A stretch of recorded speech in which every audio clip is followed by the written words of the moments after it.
ಮನೆ ನಾನು ಅಷ್ಟೇ ಆ ಜನವರಿನಲ್ಲಿ ಆ ಗಾಂಜಾ ಹೊಡೆದು ಡ್ರಗ್ಸ್ ಹೊಡೆದು ಅಣ್ಣಮ್ಮನಿಟ್ಟು ಗಲಾಟೆ ಮಾಡಕ್ಕೆ ಬಂದ್ರಲ್ಲ, ಅದು ಕೂಡ ಇವರೇ ಕ್ಲೇಮ್ ಮಾಡ್ಕೊಂಡಿದ್ದಾರೆ. ಈ ದರ್ಶನ್ ಫ್ಯಾನ್ಸ್ ಮಾಡಿದ್ದು ಅಂತ. ದರ್ಶನ್ ಫ್ಯಾನ್ಸ್ ಅಲ್ಲ, ಕಾಸ್ಕೋಟ್ ಮಾಡ್ರೋ ಇವೆಲ್ಲ ಗುಲಾಮ್ಗಿರಿಗಳು ಇವೆಲ್ಲ. ನಾವು ಅಲ್ಲಿ ಗುಂಡ ಆರಿಸಿ ನಾನು ಕೂಡ 3 ತಿಂಗಳು ಜೈಲ್ಗೆ ಹೋಗಿದ್ದೆ. ನಾವು ಯಾರು ಮನೆ ಹೇಳ್ದಲ್ಲ, ಯಾರೋ ಯಾರೋ ರಮ್ಯ ಹೇಳಿದ್ಲು, ಯಾರಪ್ಪನಿಗೆ ನಾವೇನು ಭಯ ಬೀಳಲ್ಲ, ನಾವು ಅದೇ ಕ್ಯಾಟಗರಿನೇ. ಓಕೆ, ನೀನೇನು ನಿನ್ನ ಬಾಸು ಗೀಸು ಏನು ಉಮಾಪತಿ ಗನ್ನಿ ಇಟ್ಟುಬಿಟ್ಟು ಧಮ್ಕಿ ಹಾಕಿದ್ರೆ ನಾವೇನು ಉಮಾಪತಿನೂ ಅಲ್ಲ, ಪ್ರಥಮವೂ ಅಲ್ಲ. ಪ್ರಥಮ್ ನೋಡಿ ಈಗ ಚಿಗುರವನೇ, 2 ದಿವಸದಲ್ಲಿ ಚಿಗುರವನೇ. ಯಾಕೆ ಅಂತಂದರೆ ಉಗಿದ್ವಿ ಅವನಿಗೆ. ಸರ್ ಇದೆಲ್ಲ ಎಕ್ಸ್ಪೋಸ್ ಆಗಬೇಕು, ಈ ಮಾಫಿಯಾನೆಲ್ಲ ಮಟ್ಟ ಹಾಕಬೇಕು. ಮೊದಲನೇದಾಗಿ ನಾನು ಕೇಳೋದೇನು ಅಂತಂದರೆ, ಕಾಂಗ್ರೆಸ್ ಅವರು ಬಿ ಜೆ ಪಿಯವರು ಇವನನ್ನು ಬಳಸ್ಕೊಳ್ಳೋದು. ಇವನನ್ನು ತಗೊಂಡೋಗಿ ನೀವು ಓಟ್ ಕೇಳ್ತೀರಲ್ಲ, ಅವನು ಸ್ಟಾರ್ಸ್ ಎಂದು ಸೋತಿರೋದೆ ಇವನಂತವ್ರಿಂದ.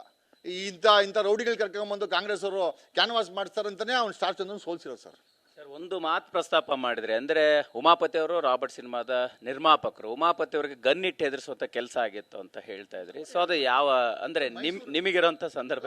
ಮೈಸೂರಲ್ಲಂತೆ ಏನೋ ವಿಚಾರಕ್ಕೆ ಕೇಳಿದಾಗ ಗನ್ನಿತ್ತಿಟ್ಟನಂತೆ ಅವನಲ್ಲಿ. ಅಲ್ಲ ಸರ್, ಒಬ್ಬ ಹೀರೋ ಆಗಿ ನೀನು ಜನಗಳ ಮನಸ್ಸಲ್ಲಿ ಇರೋ ಬಗ್ಗೆ ಹೊರತು ಮುಖವಾಡ ಹಾಕೊಂಡು ಒಳಗಿರೋದೆಲ್ಲ ವಿಲ್ಲನ್ನು, ಹೊರಗಡೆ ಎಲ್ಲ ನೀನು ಇರೋದನ್ನ ತೋರಿಸ್ಕೊಂಡ್ರೆ ಇದು ತುಂಬಾ ಅಹಂಕಾರ ಅಂತ ಅನ್ಸಲ್ವಾ ಇದು? ಸರ್, ಇದೆಲ್ಲದರ ಜೊತೆಗೆ ನೀವು ಹೇಳ್ತಾ ಇದ್ರಿ ನಾನು 3 ತಿಂಗಳು ಜೈಲಿಗೆ ಹೋಗಿ ಬಂದಿದ್ದೀನಿ ಅಂತ. ಜೈಲಿನ ಪರಿಸ್ಥಿತಿ ಬಗ್ಗೆ ಕೂಡ ಸಾಕಷ್ಟು ಸಂದರ್ಭದಲ್ಲಿ ಮಾತಾಡಿದ್ರಿ.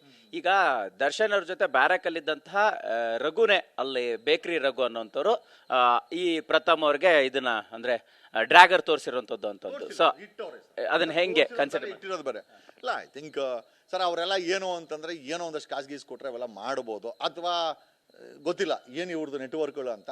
ಒಂದಂತೂ ನಿಜ ಸರ್, ಈ ಅಂಡರ್ ವರ್ಲ್ಡ್ಗಳು ಮತ್ತು ಈ ರೌಡಿಗಳು ಇಂಡಸ್ಟ್ರಿಗಳಿಗೆ ಮತ್ತು ಸಮಾಜಕ್ಕೆ ಘಾತಕ ಆಗೋದು ಬೇಡ. ನಾವು ಇಷ್ಟೇ ರಿಕ್ವೆಸ್ಟ್ ಮಾಡ್ಕೊಳೋದು. ರೌಡಿ ಪೆರೇಡ್ಗಳು ಮಾಡಿದಾಗ ನಾನು ಪೊಲೀಸವ್ರ ಹಿಂದೆ ಬಿದ್ದು ರೌಡಿ ಪೆರೇಡ್ ಮಾಡಿಸ್ಬೇಡಿ, ಕ್ಯಾಮ್ರಾಗಳು ಅವ್ರ ಮೇಲೆ ಇಡಿಸ್ಬೇಡಿ. ರೌಡಿಗಳಿಗೂ ಮತ್ತು ಕ್ರಿಮಿನಲ್ಗಳಿಗೂ ಕೂಡ ಅವ್ರ ಜೀವನ ಇರ್ತದೆ, ಅವ್ರನ್ನ ಬದಲಾವಣೆ ಆಗಿಬಿಡಿ ಅಂತ ಫೈಟ್ ಮಾಡೋದಂಥ ವ್ಯಕ್ತಿ ನಾನು. ಇವನ್ ಆಫ್ ಫಾಟ್ ಫಾರ್ ದೆಮ್. ಅದು ಋಣ ಆಯಿತೋ ಇಲ್ಲ ಗೊತ್ತಿಲ್ಲ. ನಾನು ಹೇಳೋದೇನು ಅಂತಂದರೆ, ದಯಮಾಡಿ ಈ ರೀತಿ ಜೈಲಿಗೆ ಹೋಗೋರು, ಅಂಡರ್ ವರ್ಲ್ಡ್ ಜೊತೆ ಲಿಂಕ್ ಇರೋರು, ಕ್ರಿಮಿನಲ್ ಕೆಲಸ ಮಾಡೋರು, ಡ್ರ್ಯಾಗರ್ ಇಟ್ಕೊಂಡು ಓಡಾಡೋರು, ದಯಮಾಡಿ ಸಮಾಜಕ್ಕೆ ಇದಕ್ಕೆ ಘಾತಕ ಆಗಕ್ಕೆ ಹೋಗ್ಬೇಡಿ. ಆಮೇಲೆ ಅವನೇನೋ ಹೇಳ್ದ ಅಂತ ಅವ್ನು ಹಿಂದೆ ಹೋಗಿ ನೀವುಗಳು ಕೋಕ ಹಾಕ್ಸ್ಕೊಂಡು ಪರ್ಮನೆಂಟ್ ಜೈಲಾಗಬೇಡಿ. ಆಮೇಲೆ ಇಲ್ಲಿ ಯಾರು ಎದುರಿಲ್ಲ. ನಿಮ್ಮ ಹತ್ರ ಡ್ರ್ಯಾಗರ್ ಇದ್ದರೆ ನಮ್ಮಂಥವ್ರ ಹತ್ರ ಗನ್ನು ಇರ್ತದೆ. ಸಮಯ ಬಂದರೆ ನಾವು ನಮ್ಮ ಗನ್ ಮ್ಯಾನ್ಗಳು ಅದನ್ನು ಆರಿಸಿದ್ದಾರೆ.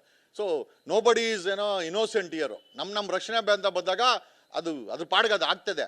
ದಯಮಾಡಿ ಆ ಇದು ಕೆಲಸಗಳನ್ನ ಮಾಡೋಕ್ಕೆ ಹೋಗ್ಬೇಡಿ. ಆಮೇಲೆ ಬೆಂಗಳೂರಿನ ಪೊಲೀಸರು, ಕರ್ನಾಟಕದ ಪೊಲೀಸರು ತಾಕತ್ತಿದೆ.